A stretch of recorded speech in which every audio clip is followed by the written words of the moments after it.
Boys, what's good? It's Herm. We're here today to talk about the NBA draft because I believe it's only 4 days away now. We're closing in on the 2023 NBA draft. I had a viewer ask me to predict some trades, talk about some potential trades that could happen and ones that I think will. But I said, let's take it up an ante. Let's not just look at the trades I think will happen. Let's look at the teams I think will stand pat, keep the pick, not trade out of it, who they'll take there. Guys that will rise, guys who will fall, and just a bunch of different stuff that I wanted to look at and predict that will happen during this year's NBA draft.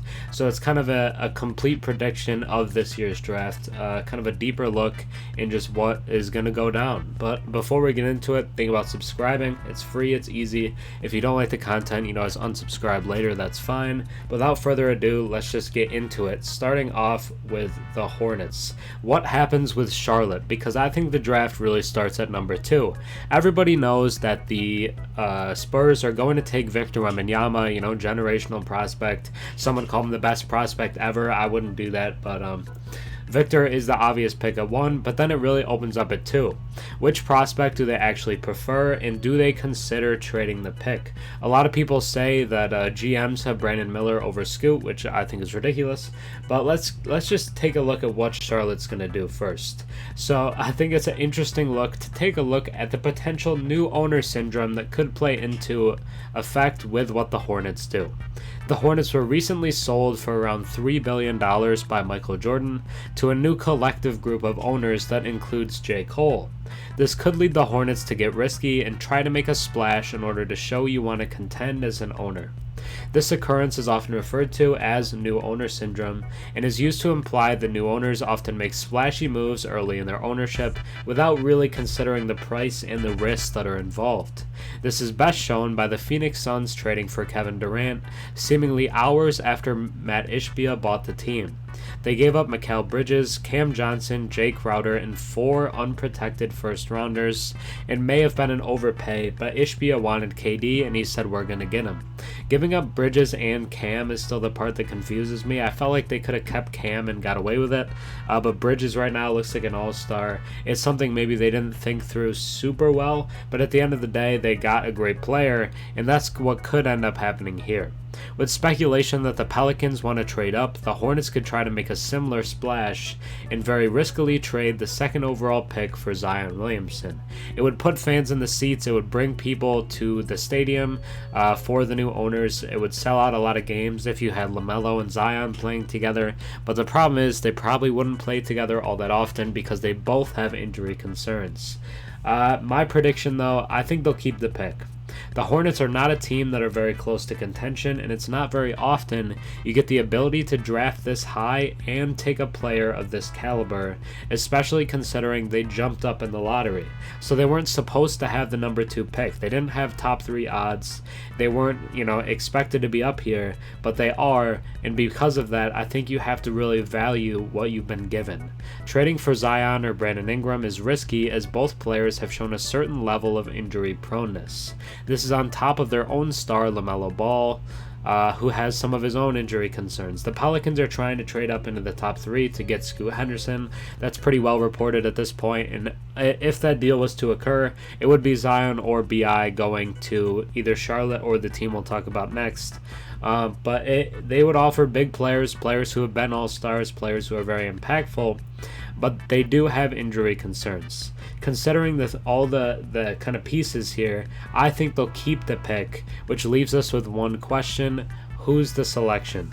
They've been linked to Alabama forward Brandon Miller essentially since they landed the pick due to roster fit reasons. A lot of people think because they have LaMelo they won't take Scoot. Yet I and many others would say Scoot Henderson is the best player in this class, not named Victor Wembanyama. After Scoot apparently had an unbelievable workout for Charlotte and outclassed Miller, I'd say it should be clear. The Hornets select Scoot Henderson number 2, and like I've said before, the fit isn't bad.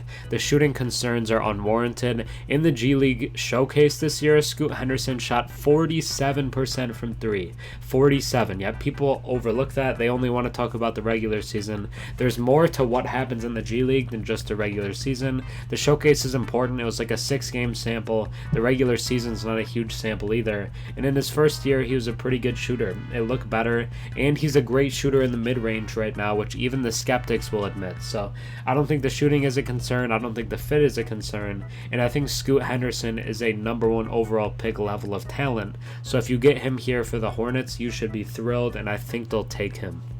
What does Portland do with number 3, the next pick in the draft? Do they trade it to support Dame or take Miller for the future? My prediction is they'll trade the pick to either Toronto or New Orleans, one of the two teams. The moment the Blazers landed the 3rd overall pick in this year's draft, it was immediately speculated that they would trade it because of their superstar. They have a franchise player in 33-year-old Damian Lillard, whose window for competing won't stay open forever. A lot of players' primes, you're pretty much done with your prime by the time you hit 35. At 35, it's kind of a rapid decline usually, so there's not a ton of time left for Dame. It's probably 3 seasons left at the level he's playing at right now, so if the Blazers want to compete with him, they're going to have to maximize it quickly. He's remained loyal and expressed his desire to stay with Portland, and from what people are saying, they want to stick with him as well. At least it seems that way right now.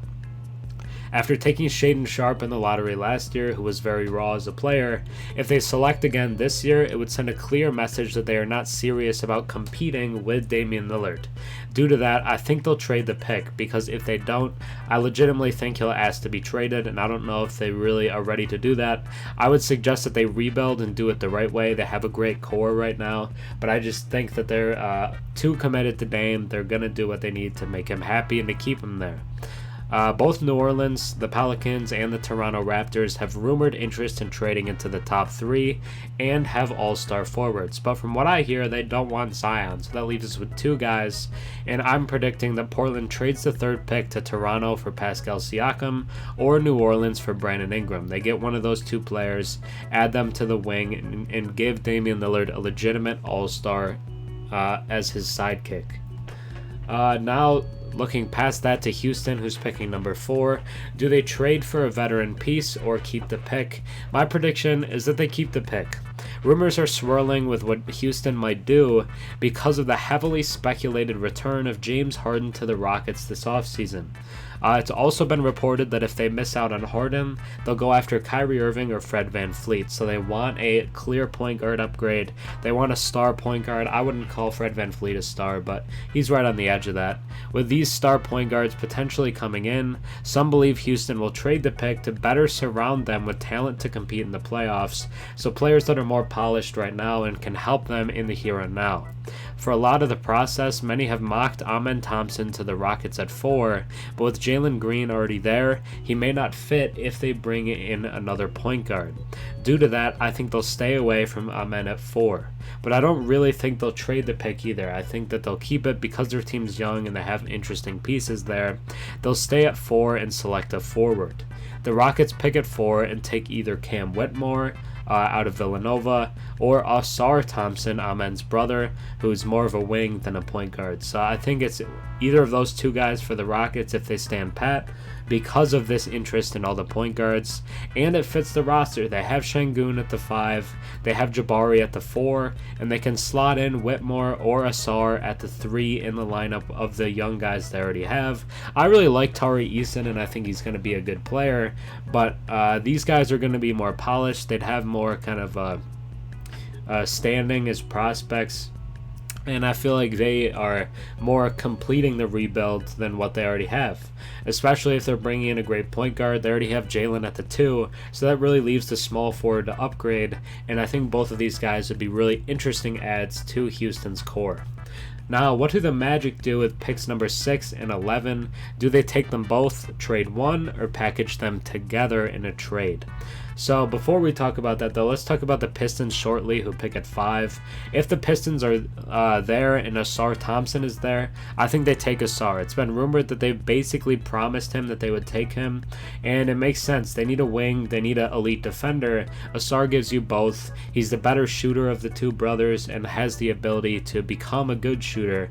and I think the athleticism is there. So you have a 1 through 3 of Cade, Ivy, and Ausar. If he's not there, it kind of leaves him up to question because you're not going to take him in, but probably you would take Cam Whitmore would be my guess. But now let's talk about the Magic, because they do have 2 picks in the lottery, 6, which I believe is their own, and Chicago's, which I believe is 11. I think that's the way the 2 are. Prediction: the Magic will trade at least 1 pick. The Orlando Magic are a team led by 2 elite young forwards in Franz Wagner and Paolo Banchero. They're primed for a jump into at least the play-in, if not the playoffs, next season. Yet they have 2 lottery picks in numbers 6 and 11. I'd say it feels highly unlikely that the team is interested in bringing in 2 rookie lottery picks to the core that is already mostly complete. I think it's mostly filled out with what they want. They have Markelle as one of the guards, they have Wendell Carter as their 5, and they have Paolo and Franz at the 2 forward spots. So I think they want to kind of complete that rather than just add 2 young guys. That leaves them with 2 pathways. They could trade both picks together in an attempt to move into the top 5, or they could deal 1 pick for an available star. So Zach LaVine or Bradley Beal, but I think Beal, it seems like, is going to go either to Miami or Phoenix. So that leaves you with Zach LaVine. They've been rumored in Fred VanVleet as well, but with his free agency, that's not something you can do on draft night. So the move-up path to me feels more likely, and a team like Houston that is less polished might be interested in 2 lottery picks rather than 1. They could also get 1 of Cam or Ausar, which I said they should take a wing like that. They could get 1 of them at 6, I would believe. They still need another guard, as Fultz appears locked into one of the 2 spots. So with the pick they keep, I think it would either be Amen Thompson if he's still on the board, which I think he will be, Anthony Black, or Cason Wallace, I think is the pick for the Magic. And then I think they try to package 11 with the guys that they have to get another great player. But we could see maybe they try to trade up and get a guy, like Amen earlier and lock it in at number 4, or try to get Scoot Henderson at number 3. We'll see what they do, but I think they trade at least 1 of their picks. Now let's talk about the Pacers, who have number 7. It's been heavily reported that the Indiana Pacers are very involved in trade talks with their number 7 pick, which could be used in 2 separate ways. They could package something with the 7th pick to move up into the top 3 or 4, or they could trade out of the slot altogether for a veteran wing to add to the starting lineup. But either way, I don't think Indiana will pick at number 7. They have their 2 guys for their core in Tyrese Halliburton and Benedict Mathurin. They have Miles Turner at center, who I like. Buddy Hield is an elite sniper. Andrew Nembhard was a steal in the draft last year. And when Halliburton was healthy last year, the Pacers were a playoff team. I think they want to try to take a jump now. Harrison Barnes feels like a guy who'd be a perfect wing for them, but he's going to hit free agency, so he wouldn't be someone that they trade for. I've heard that the Wizards are trying to trade Porzingis. I think it'd be interesting to see spacing-wise a Porzingis-Turner front court, so maybe they could do something like that with number 7, but we'll see what they end up doing. But I don't think they'll pick at number 7. I think they'll either pick earlier or they won't pick at all, at least in terms of this area of selection. Prediction for the Mavs, I think they're going to trade for John Collins. I like the rumor. I think it makes sense, and it's one that I'm pretty invested in. John Collins has seemingly been in trade rumors for 3 years now. It's been forever. They've been unsuccessful. But for the time being, he is still an Atlanta Hawk. In comes the perfect scenario. The Mavs have been known to want to trade the 10th pick ever since they landed it to try to compete around Luka Doncic and Kyrie Irving, assuming he stays. With Christian Wood not returning to Dallas next season and trading Dorian Finney-Smith at the deadline, it's clear the Mavs have a very bad need for more front court help. Because they don't have good forwards right now. They just don't. Josh Green is cool. He can play the 3, but they don't really have any 4s. You're going to play Davis Bertans, Maxi Kleba. But adding a guy like John Collins, I think, raises your ceiling, and it's not going to come super expensive. That's where the Hawks come in here, who should trade John Collins to Dallas for the 10th pick and Davis Bertans. I've seen people say Atlanta would include 15, but I don't think they necessarily have to. Atlanta would then select an elite wing defender at number 10. either Taylor Hendricks, if he's still on the board, or Bilal Coulibaly, Victor Wembanyama's teammate with Mets 92. I think that's what the Hawks need, is an elite defender, elite wing defender to help with Trey, a guy who doesn't want the ball in his hands all the time. I don't think either of those guys are that kind of player. So getting off of Collins and getting one of those two, as well as Bertan's contract, who will be expiring soon, I believe, and a good shooter who can space the floor sometimes as well. So I think it's a good trade for both sides and gives them what they need.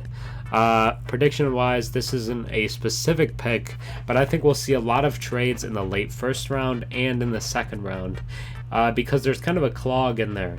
Number of picks from pick 20 to pick 58. You could make a pick 21 if you wanted, because Brooklyn is the first one there.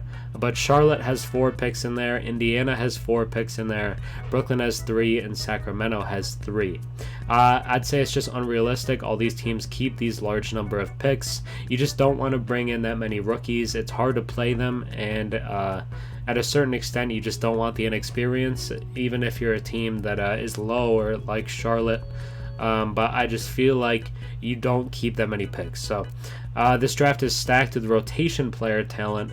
Some people say it's not super deep with stars, but it is definitely deep with guys who I think will make impacts in the NBA. So teams will want to trade into round 2 and late into round 1, like these good teams, because they can get guys that are cheap but can be role players pretty quickly. So I think that's the value there. It's a good role player draft. It's a good draft for cheap talent. Not stars necessarily. I think there's some good players at the top, but there's a lot of really, really good role player type of talent. And because of that and the logjam, I think we'll see a lot of trades in that area. Now let's predict the risers. I'm going to predict both the risers and the fallers in this year's draft. Guys that I think will go before a lot of people might think they would, and guys who could slip down the board and go later than people expected. Cam Whitmore is my first one. A lot of people have him ranked somewhere from like 6 to 9, but I think he probably goes 4th. I think he goes 4th or 5th. I don't think he gets any later past that. That just seems like the logical 2 teams for him is Houston and Detroit. Kobe Buffkin is a guard out of Michigan, is a guy who could sneakily get into the top 10, has continued to rise throughout the process after a good finish to his year, gets a lot of steals, his shot is coming along really nicely, and is a guy who teams could really like and see as more valuable than people on the outside might see. Bilal Coulibaly is Victor's teammate, great defender, started the year in the kind of B League over for Mets 92 on kind of their junior squad, worked his way up onto the top squad, and has become a starter and one of the best players as an elite defender, and a guy who's showing more than 3-and-D with a little bit of shot creation, kind of like a Mikal Bridges-esque is what I would call him. Bryce Sensabaugh is a guy who I think could go in the teens, where a lot of people might have him going in the 20s. Is a guy who's just a really natural scorer, is kind of an old school scorer, more of a TJ Warren type. Derek Lively is a guy who was somewhat disappointing in college, but because of his elite defensive talent, on top of being big, he's 7'1" with a huge wingspan, and being a good rebounder, I think a team like Oklahoma City could look at him at like as early as number 12. Leonard Miller is a guy who was great in the G League this year. Some people might say overall throughout the G League season he was better than Scoot. So that's a guy that's interesting to look into. A guy who's about 6'10", I believe, with kind of a really good handle and guard-esque skills. Put up like 18 and 10 in the Ignite this year. Good year for him. James Najee is a guy who didn't put up a lot of numbers over in his international league, but is a guy with a kind of great NBA body. It looks a lot like Clint Capella in the way he's filled out, and I think people will take a first-round flyer on him. Brandon Podziemski is a guy who was great in the Combine. Also went to Santa Clara, where Jalen Williams went last year and was great. So I think they will invest in the program there, as well as the Combine performance from him as a kind of do-it-all guard who can rebound, who can pass, who can shoot. Ben Shepherd is a elite sniper type of guy who was great at the Combine, showed more flashes of overall scoring. I think he'll go in the first round. And then finally, Tristan Vukcevic, who a lot of people didn't even have as a drafted guy, but has flown up the boards into the high second round, and I think he could sneak all the way up into the first round as a kind of tall shooter at 7 foot-ish and can really space the floor. I've seen comps to Kelly Olynyk, but I think his ceiling is higher than that. Maybe like a Kristaps Porzingis type. So it could be really good value in the later first round. In terms of guys who I think could fall a little bit, Ausar Thompson is a guy who has been viewed as kind of the 4th best guy for a long time, but I think there's a good chance he slips past 4 and 5 to 6. Not a huge fall, but if the Magic don't like him, then we could see a pretty decent slip, because he's not going to go to Indiana at 7, so maybe he falls to the Magic at 8 or something like that. Keontae George is a guy who I really like as a player, but due to being slightly undersized, he's a guy who could fall. Nick Smith Jr., who was a super high level talent coming out of high school, I think could fall down the board after a disappointing freshman season, especially with injuries. Jet Howard, people have kind of, I would say, cooled on him, who was initially viewed as a lottery guy. G.G. Jackson was the number 1 overall player in next year's class, but reclassified, came in and had a lot of ups and downs in South Carolina. People question his motor, so that could make him slip a little bit. Ryan Rupert is a guy who I've seen some places still mock first round. I just don't think he goes first round. He's a good defender, but he doesn't have a whole lot else to his game right now. He's really one-dimensional. In the way the NBA is played right now, you just can't have guys that can't score. Terquavion Smith is a guy who's not super tall and is also like 160 pounds, is a concerning build, but a high-level talent. But because of that build, I think he could fall down the board. Jalen Wilson is a guy who I think early on people might have said might be like an early second-round guy, but I think he could go undrafted. Just because he was a high usage scorer in college. People I think will be concerned what that looks like in the NBA without the ball in his hands all the time, and the workouts I've heard haven't been super positive. Amani Bates as well is a guy who was a very high level talent, high level prospect. I still think he is a high level talent and will be a steal wherever he's drafted, but he's probably going to go late second round. In the last prediction, the one that matters, it'll be fun. At the end of the day, it's important to remember that the draft is an awesome day that sees players' childhood dreams come true. There's no reason to be negative. We don't know who will turn out and who won't. So even if your team drafts someone that maybe you don't like, there's no need to be super negative about it and make that player feel bad. Because they could be great, as we've seen with many guys before who've been booed and then were fantastic players. Even if there's less big trades than we'd like, the rumors are always fun, and there's all off-season for trades with free agency coming up at the start of next month, and just NBA kind of drama all summer long. That's how it goes. It's basically a 12-month sport. Basketball's always going on. Summer league will come up, and there's always going to be stuff to watch. So it's good. I love the draft. It's one of my favorite times of year, and I'm just going to enjoy it. I'm going to be happy, and I'm going to be glad to see whatever happens, and I would kind of suggest you do the same, because it's a great time, it's a good watch, and it's easy to feel frustrated at times, but I just don't think you need to be. Just enjoy it and have a good time. But that's going to be it for me today. Let me know your thoughts on the predictions. Let me know if you agree with the predictions and what you think with them, because they are kind of a lot of them are kind of concrete predictions. I don't think I kind of willy wagged my way out of it and just made my pick really ambiguous. I think I made them pretty concrete, and that'll cause some people to really disagree. So we'll see what people think. Let me know your thoughts. If you enjoyed, think about subscribing, sticking around the road to 8,000, almost there.